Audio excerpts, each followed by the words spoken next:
Guys, good evening. So magluluto na naman ako ngayon guys ng dinner. So alam ko nagpe-prepare na din kayo ng inyong dinner guys. So meron akong malunggay dyan. Of course may leftover kami na lechon manok. So sasabawan ko siya para healthy pa rin. And then lalagyan natin siya ng malunggay. So ayan, nahimay ko na siya guys. Pwede na yung aking water. Lalagay ko na yung tanglan. Of course i-add ko na yung chicken. Pakukuluin ko siya para lumasa talaga siya sa sabaw. So maka-add na ako ng salt. Ayan. So i-add ko na ang malunggay. Hindi na ako nag-add dyan ng pampalasa guys. Kasi yung chicken may lasa na yan. Okay na yung salt. So titikpan ko muna siya guys. Sarap. So ayan guys. Luto na yung aming ulam for dinner. So let's eat guys. Kakain na yung aking baby girl. So ayan yung foods niya.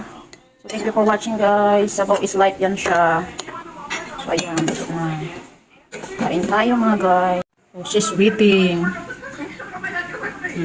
Yummy or not? Yummy. Wow. Thank you, Mommy. You're welcome. I love you.